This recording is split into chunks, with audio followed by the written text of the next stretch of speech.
Hi friends. എന്തൊക്കെയാണ് Sunday evening ആയിട്ട് പരിപാടി? ഞാനിവിടെ ഇങ്ങനെ ഒരു ചായയൊക്കെ കുടിച്ച് ഇങ്ങനെ ഇരിക്കുകയാണ്. അപ്പോൾ നാട്ടിൽ ഉത്സവം തകർക്കുകയാണ്. ഉത്സവത്തിൻ്റെ കൊടിയേറ്റം കഴിഞ്ഞ് ഒന്നാമത്തെ ദിവസം മേലൂർ ദേശവാസികളുടെ കരിമരുന്നോടുകൂടി ഇന്നലത്തെ ദിവസം കഴിഞ്ഞു.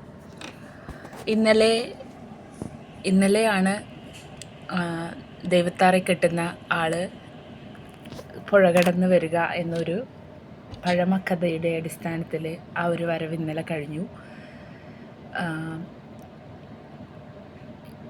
ഞാൻ ഈ കഥയുടെ ചരിത്രം പറഞ്ഞാൽ ചിലപ്പോൾ വിശ്വാസമുള്ളവർ അതൊരു ചരിത്രകഥയായും, എന്നാൽ വിശ്വാസമില്ലാത്തവർ അതിനെ വെറുമൊരു മിത്തായും പറഞ്ഞു തള്ളിയേക്കാം. പക്ഷേ ഞാൻ എൻ്റെ ചെറുപ്പകാലം മുതലേ കണ്ടുവരുന്ന വടക്കൻ മലബാറിലെ ഈ ഒരു ഉത്സവം എന്നാൽ ശ്രീ അണ്ടലൂർ ദൈവത്താറീശ്വരൻ്റെ തിരുമുടിയും അതുപോലെ തന്നെ രാമായണ കഥയെ ആസ്പദമാക്കി ആണ്ടിൽ കെട്ടിയാടുന്ന തെയ്യങ്ങളുള്ള ഈ ക്ഷേത്രത്തെക്കുറിച്ച് എനിക്ക് വായ്തോരാതെ പറയാൻ ഒരുപാട് കാര്യങ്ങളുണ്ട്. എൻ്റെ അറിവിൽ ചില കാര്യങ്ങൾ ഞാൻ പറയാം. ഇതിൽ ആധികാരികമായി പറഞ്ഞാൽ ആദ്യമായി രാമായണ കഥയിൽ ശ്രീരാമൻ്റെ പത്നിയായ സീതയെ തട്ടിക്കൊണ്ടുപോയി രാവണൻ പാർപ്പിച്ചത് അറിയാം എല്ലാവർക്കും. ആ ഒരു പശ്ചാത്തലം ഉള്ളത് താഴേക്കാവിലാണ്. താഴേക്കാവിലെ ആട്ടത്തിനായി 5-ാം തീയതി മുടിവെപ്പോടുകൂടി തിരുമുടി വെക്കുന്ന ദൈവത്താറീശ്വരൻ, അതായത് ശ്രീരാമൻ പരിവാരങ്ങളായ ശ്രീ ലക്ഷ്മണനെയും അതുപോലെ തന്നെ ഹനുമാനെയും കൂട്ടിക്കൊണ്ട് ആട്ടത്തിനായി പോവുകയും അവിടെ യുദ്ധത്തിനുള്ള മുന്നൊരുക്കങ്ങളും പടയൊരുക്കങ്ങളും നടത്തുകയും ചെയ്യുന്നതാണ്. സീതാദേവിയെ മോചിപ്പിക്കുക എന്നതായിരുന്നു ഇതിൻ്റെ ഒരു മിത്തായി നമുക്ക് മനസ്സിലാക്കാൻ സാധിക്കുന്നത്. മേലേക്കാവിൽ നിന്നും വൈകുന്നേരം ഉണ്ടായിരിക്കുന്ന തിരുമുറ്റത്തിലുണ്ടായിരിക്കുന്ന മെയ്യാലൂടൽ, അത് വാനരപ്പടയുടെ ഹനുമാൻ അടക്കമുള്ള വാനരപ്പടയുടെ ഒരു മെയ് അഭ്യാസമായി കണക്കിലാക്കുന്നു. അതുപോലെ തന്നെ ഈ ഉത്സവവുമായി ബന്ധപ്പെട്ടുകൊണ്ട് ഏകദേശം ഒരു വർഷത്തിൻ്റെ ഒരു കാത്തിരിപ്പാണ് 4 ദേശക്കാരുടെ ഒരു ഉത്സവമാണിത്. ഏകദേശം കൊയ്ത്തുത്സവം പോലെ തന്നെ കൊയ്ത്തു കഴിഞ്ഞതിന് ശേഷം എല്ലാവരും കയ്യിലുള്ളതെല്ലാം കൂട്ടിവെച്ച് അതുവരെ മാങ്ങയോ അല്ലെങ്കിൽ ചക്കയോ കഴിക്കാതെ അതൊക്കെ മാറ്റിവെച്ച് ഈ ഒരു ഉത്സവത്തിന് വേണ്ടി കാത്തിരുന്ന് ആ ഉത്സവത്തിൻ്റെ 1-ാം ദിനത്തിൽ ചക്കവെട്ടോടുകൂടി യാണ് ഫലങ്ങളൊക്കെ കഴിച്ചു തുടങ്ങുന്നത്. അതായത് മാങ്ങ അതുപോലെ തന്നെ ചക്ക എന്നിവയൊക്കെ ഈ ഒരു ഉത്സവത്തിന് ശേഷമാണ് ആ 4 ദേശവാസികൾ കഴിക്കുന്നത്. ഇത് കണ്ണൂർ ജില്ലയിലെ ധർമ്മടം, മേലൂർ, അണ്ടലൂർ, പാലയാട് നിവാസികളുടെ ഒരു ഉത്സവമാണ് ഇത് കണക്കാക്കുന്നത്. ഇന്ന് കണ്ണൂർ ജില്ലയിലൊട്ടാകെയുള്ള എല്ലാവരും ഇതിൻ്റെ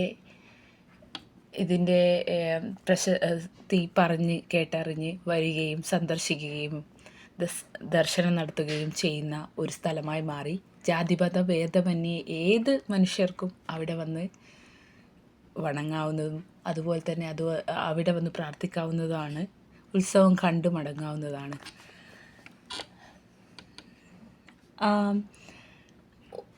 ഈ ഒരു 7 ദിവസം എന്ന് പറഞ്ഞു കഴിഞ്ഞാൽ ഒരു വർഷത്തിൻ്റെ ഒരു കാത്തിരിപ്പാണ് എന്ന് ഞാൻ പറഞ്ഞിട്ടുണ്ട്. അതുപോലെ തന്നെ ഒരു നേരത്തെ ആഹാരം അവിടെയുള്ള 4 ദേശത്തിൽ ഏതു ദേശത്തിലുള്ള വീട്ടിൽ ചെന്ന് കയറിയാലും ഒരു വ്യക്തിക്ക് ലഭിക്കുമെന്ന് കേട്ടാൽ നിങ്ങൾക്ക് അതിശയം തോന്നിയേക്കാം, അല്ലേ?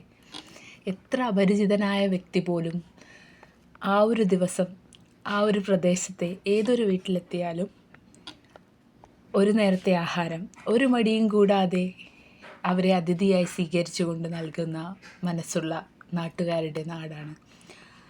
തികച്ചും മത്സ്യമാംസ്യാദികൾ, മദ്യം എന്നിവ ഒഴിവാക്കിക്കൊണ്ട് ഒരാഴ്ച വ്രത അനുഷ്ഠാനത്തിൽ സ്ത്രീ പുരുഷ ഭേദമന്യേ കൊണ്ടാടുന്ന ഒരു ഉത്സവമാണിത്.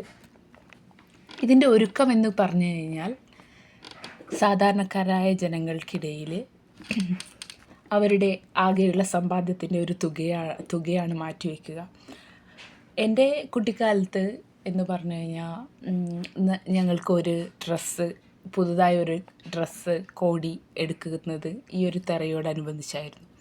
ഇപ്പോൾ കുട്ടികൾക്കൊക്കെ ബർത്ത്ഡേ അല്ലെങ്കിൽ എന്തെങ്കിലും ഫങ്ഷൻ എല്ലാവർക്കും ഇഷ്ടമുള്ളപ്പോഴൊക്കെ എടുക്കാം. പക്ഷേ എങ്കിലും ഈ 90s കിഡ്സിൻ്റെ ഒരു ഓർമ്മ പ്രകാരം ഞാൻ പറയുകയാണെങ്കിൽ കോടിയെടുക്കൽ, അതിനു മുന്നേ നമ്മുടെ വീടിൻ പരിസരങ്ങളൊക്കെ അടിച്ചുവാരി തൂത്തുവാരി എല്ലാം വൃത്തിയാക്കി, അതിനുശേഷം വീടൊക്കെ പെയിൻ്റ് അടിച്ച് വൃത്തിയാക്കിയതിന് ശേഷം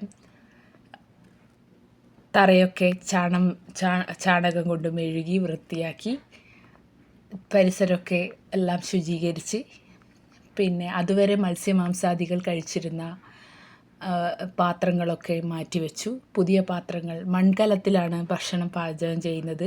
പ്രത്യേകമായ ഒരു ഓല കൊണ്ട് മേഞ്ഞ ഒരു പുര മുന്നിൽ ഉണ്ടാക്കിക്കൊണ്ട് അതിൽ വെച്ചാണ് പൊരി ഉണ്ടാക്കുന്നത്. അതായത് നെല്ലിൽ നിന്നും പൊരി ഉണ്ടാക്കുന്നതും.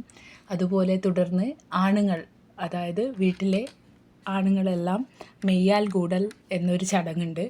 ആ മെയ്യാൽ കൂടലിൽ വ്രതം അനുഷ്ഠിക്കുന്ന അവരൊക്കെ രാവിലെ പൊരിയും അവിലും പഴവും ഒക്കെ ചേർത്താണ് കഴിക്കുക. ഉച്ചയ്ക്ക് പച്ചക്കറി അഥവാ സാമ്പാർ തുടങ്ങിയ ഒക്കെയാണ് കഴിക്കാറ്. പിന്നെ അതുപോലെ എല്ലാ ഭക്ഷണവും പാകം ചെയ്യുന്നതും പുതിയ പാത്രങ്ങൾ മൺകലത്തിലാണ്. പിന്നെ പൊരി ഉണ്ടാക്കുന്നത് ഏകദേശം ഒരാഴ്ച മുന്നേ പൊരി ഉണ്ടാക്കും. സംക്രമത്തിന് ശേഷമാണ് ഇത് ആരംഭിക്കുന്നത്. നെല്ല് വാങ്ങി അത് മഞ്ഞത്തിട്ട് ഉണക്കിയാണ് പൊരി ഉണ്ടാക്കുന്നത്. ഇതാണ് അവിടുത്തെ പ്രസാദം എന്ന് പറഞ്ഞാൽ. ചക്ക കൊത്ത് എന്ന ഒരു ആചാരം അവിടെ ഉത്സവത്തിൻ്റെ ഭാഗമായി അണ്ടലൂർക്കാവിൽ നടത്തുന്നുണ്ട്. അതിനുശേഷമാണ് നമ്മുടെ നാട്ടിലെ ആളുകൾ ചക്ക കഴിക്കുന്നത്. അതുപോലെ തന്നെ ഈ ഒരു ഉത്സവത്തിൻ്റെ ഭാഗമായിട്ട് പറഞ്ഞു കഴിഞ്ഞാൽ ഒരുപാട് ചടങ്ങുകളുണ്ട്. അതായത് ദൈവത്താറെ മറ്റൊരു നാട്ടിൽ നിന്നും, പിണറായി എന്ന നാട്ടിൽ നിന്നും മേലൂർ അണ്ടലൂർ ഭാഗത്തേക്ക് പുഴയിലൂടെയാണ് കടത്തി കൊണ്ടുവന്നത്. അപ്പോൾ ആ ഒരു ആചാരപ്രകാരം ഇപ്പോഴും പെരുവണ്ണാനെ ആ ഒരു രീതിയിൽ തന്നെ കൊണ്ടുവരുന്നുണ്ട്. പിന്നെ ഐതിഹ്യപ്രകാരം 2-3 തറവാട്ടുകാർക്കാണ് അതിനുള്ള യോഗമുള്ളത്. ഒന്നാമത് ജാതിമത ഭേദമന്യേ ഏത് ആൾക്കാർക്കും വന്ന് സന്ദർശിക്കാവുന്നതും ഉത്സവത്തിൽ പങ്കെടുക്കാവുന്നതുമാണ്. പിന്നെ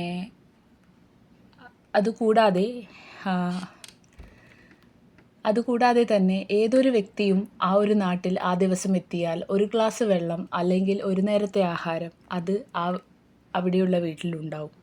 ഏതൊരു വീട്ടിലും ആ നേരത്ത് ആ ഒരു 7 ദിവസം നമ്മൾ എത്തിപ്പെട്ടാൽ എല്ലാവരും കുടുംബക്കാരായിട്ടാണ് കണക്കാക്കുക. അത്രയും ഈ സൽക്കാരത്തോടു കൂടി അതിഥിയെ സ്നേഹിക്കുന്നവരാണ് ആ നാട്ടിലുള്ളവർ. പിന്നെ മൺചട്ടിയുടെ കാര്യം പറഞ്ഞു കഴിഞ്ഞാൽ അതും മൺചട്ടി ഉണ്ടാക്കുന്ന സ്ഥലങ്ങളിൽ നിന്നും ആളുകൾ തലച്ചുമടായോ അല്ലെങ്കിൽ വണ്ടിയിലോ കൊണ്ടുവന്ന് ഒരാഴ്ച മുന്നേ തൊട്ടടുത്ത ചിറക്കുനി എന്ന ചെറുപട്ടണത്തിൽ കൊണ്ടുവരികയും അതുപോലെ പഴക്കൊലയും കൊണ്ടുവരികയും ചെയ്യും. ഇതൊക്കെയാണ് നമ്മളുടെ ഉത്സവവുമായി ബന്ധപ്പെട്ടുള്ള ഒരുക്കങ്ങൾ എന്ന് പറഞ്ഞു കഴിഞ്ഞാൽ.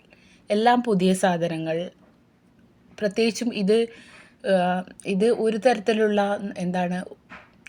മത്സ്യമാംസാദികളൊക്കെ വിട്ടുനിന്നുകൊണ്ട് പൂർണ്ണമായും മനസ്സ് ഈശ്വരനിൽ അർപ്പിച്ചുകൊണ്ടാണ് ഈ ഒരു സമയത്ത് ആ ജനങ്ങൾ ഈ ഉത്സവത്തെ ഇന്നും നെഞ്ചിലേറ്റി ഏകദേശം ഒരു 4 ദേശത്തെ മാത്രമല്ല കണ്ണൂർ ജില്ലയെ തന്നെ ഇളക്കി മറിക്കുന്ന ഒരു ഉത്സവമായിട്ടാണ് ഞാനിതിനെ കാണുന്നത്. എൻ്റെ ചെറുപ്പം കാലം തൊട്ട് മുതൽ ഇന്ന് വരെ എനിക്ക് ആ ഒരു ഉത്സവം ഇവിടെ നിന്നും ഞാൻ ഓർക്കുമ്പോൾ എൻ്റെ മനസ്സിൽ ഇപ്പോഴും തെളിഞ്ഞു വരുന്ന ദൈവത്താരീശ്വരൻ്റെ തിരുമുടിയും സീതയും മക്കളും, അതുപോലെ തന്നെ ബാലിസുഗ്രീവ യുദ്ധവും, നട്ടപ്പൊരിയുന്ന വെയിലത്ത് എല്ലാവരും ബാലിസുഗ്രീവ യുദ്ധത്തിന് കാണാൻ വേണ്ടി തിരുമുറ്റത്തിറങ്ങി നിൽക്കുന്നതും, പിന്നെ എത്ര രാത്രിയായാലും അർദ്ധരാത്രിയായാലും ആട്ടത്തിന് വേണ്ടി എല്ലാവരും താഴേക്കാവിലേക്ക് നടന്നു നീങ്ങുന്നതും, അതുമാത്രമല്ല 13-ാം തീയതിക്ക് ശേഷമുള്ള ഫസ്റ്റ് വെടിക്കെട്ട് മേലൂർ ദേശവാസികളെയാണ്.